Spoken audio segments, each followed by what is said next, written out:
এবাৰ ৰাজ্যখনৰ বাবে এটা বিশেষ খবৰ উত্তৰ প্ৰদেশ বিহাৰৰ দৰে জঘন্য ঘটনা ঢেকিয়াজুলিত যুৱতীক এচিড আক্ৰমণ উদন্ত যুৱকৰ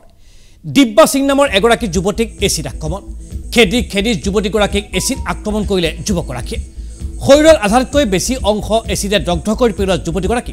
বৰ্তমান অতিকৈ সংকটজনক অৱস্থাত চিকিৎসাধীন ঢেকিয়াজুলি ৰাক্ষস সমাধিত সংঘটিত হৈছে এই ভয়াবহ ঘটনা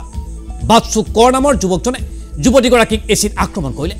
যুৱতীগৰাকীৰ সৈতে বাচ্চুৰ কোনো প্ৰেমৰ সম্পৰ্ক থকাৰ কথা অস্বীকাৰ কৰিছে স্থানীয় লোক আৰু আৰক্ষীয়ে জানিব পৰা মতে যুৱতীগৰাকীৰ পৰা বৃহৎ পৰিমাণৰ ধন উভতাই পাবলগীয়া আছিল ব্যৱসায়ী বাচ্চু কৰে যুৱতীগৰাকীক বহুদিনৰ পৰা ধন বিচাৰি দাবী ধমকি দি আহিছিল বাচ্চুৱে ইতিমধ্যে অভিযুক্ত বাচ্চু কৰক আটক কৰিছে ঢেকিয়াজুলি আৰক্ষীয়ে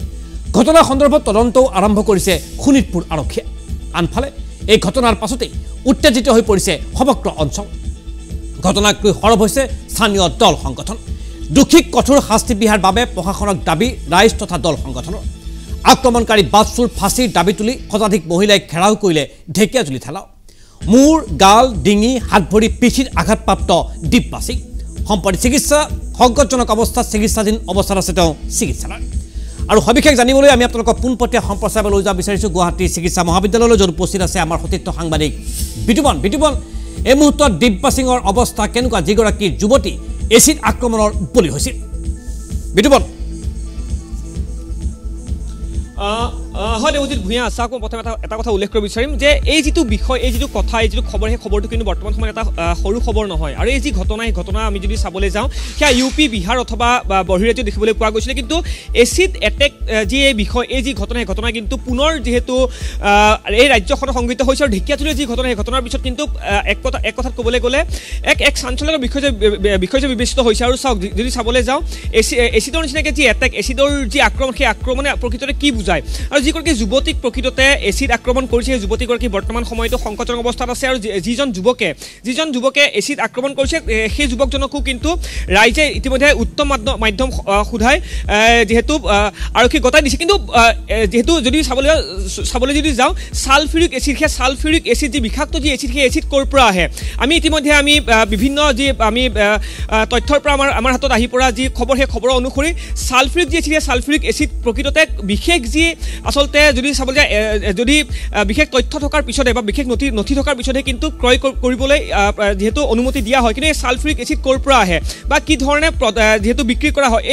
এই যি এচিড বিষাক্ত যি এচিড সেই এচিড ক'ৰ পৰা পালে বা এনেধৰণৰ যি এচিড যি আক্ৰমণৰ যি ঘটনা সেই ঘটনা কিহৰ বাবে সংঘটিত হ'বলৈ পালে সেই ঘটনা কিন্তু বৰ্তমান সময়ত সেই বিষয়টো কিন্তু এটা গুৰুত্বপূৰ্ণ বিষয় বিবেচিত হৈছে আৰু বৰ্তমান সময়ত যুৱতীগৰাকী ইতিমধ্যে সংকটজনক অৱস্থাত আছে আৰু ঢেকিয়াজুলিৰ যিহেতু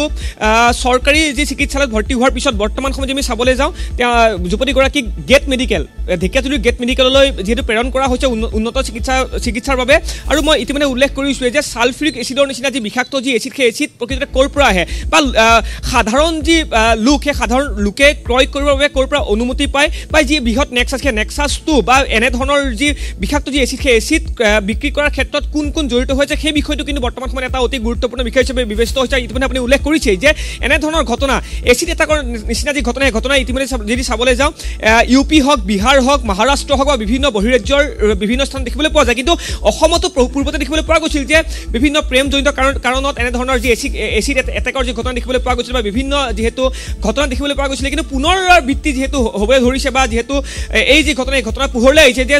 এগৰাকী যুৱতীক দৌৰাই যিহেতু এচিড এটেকৰ যি ঘটনা সেই ঘটনা সংঘটিত হোৱা দেখিবলৈ পোৱা গৈছে বা এই খবৰ পোহৰলৈ আহিছে এই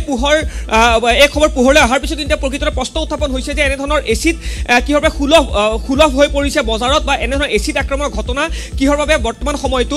কৰিবৰ বাবে কুণ্ঠাবোধ নকৰা হৈছে যে যদি এই যি ঘটনা এই ঘটনা কিন্তু সহজভাৱে ল'লে নহয় যদি আমি চাবলৈ যাওঁ যদি আমি হিষ্ট্ৰী যদি চাবলৈ যাওঁ ইতিহাস যদি চাবলৈ যাওঁ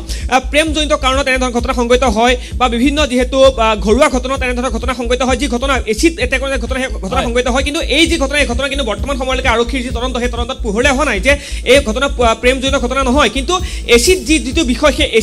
এচিড ক'ৰ পৰা ক্ৰয় কৰিলে সালফিউৰিক এচিড যদি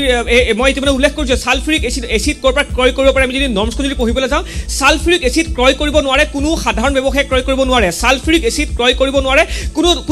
সাধাৰণ উদাহৰণ এজেন্সিয়ে ক্ৰয় কৰিব নোৱাৰে সালফিউৰিক এসিড ক্ৰয় কৰিব পাৰে বিশেষ নথি থাকিব লাগিব বিশেষ আসলে তেওঁলোকৰ অনুমতি থাকিব লাগিব সেই অনুমতি থকাৰ পিছতে কিন্তু সালফিউৰিক এসিড ক্ৰয় কৰিব পাৰে আৰু এই যে বিষাক্ত যে এসিড সেই এসিড কৰ পৰা যুৱকজনে পালে বা এই এসিড কৰ পৰা ক্ৰয় কৰিলে বা এই এসিড যেহেতু এটেক কৰাৰ আৰত কি ধৰণে এটা পৰিকল্পনা যি ঘটনা তেওঁ সংগঠিত কৰিলে সেই ঘটনাৰ আৰত কোন আছে সেই বিষয়টো কিন্তু বৰ্তমান এটা অতি গুৰুত্বপূৰ্ণ বিষয় বিবেচিত হৈছে দেৱজিৎ ভূঞা ধন্যবাদ সেয়া আছিল আমাৰ সতীৰ্থ সাংবাদিক বিতুপন আৰু বিতুপন এটা গুৰুত্বপূৰ্ণ প্ৰসংগ টানি ধৰিলে ঢেকিয়াজুলিৰ এচিড আক্ৰমণৰ ঘটনা প্ৰসংগত যে সালফিউৰিক এচিড এতিয়া অসমত বা ৰাজ্যখনত সুলভ হৈ পৰিছে এই বিশেষ যুৱকগৰাকীয়ে সালফিউৰিক এচিড ক'ৰ পৰা পালে সেই সন্দৰ্ভতো তদন্ত কৰাটো অতিকৈ গুৰুত্বপূৰ্ণ বিষয় হিচাপে চিহ্নিত কৰিলে আমাৰ সতীৰ্থ সাংবাদিক বিতুপনে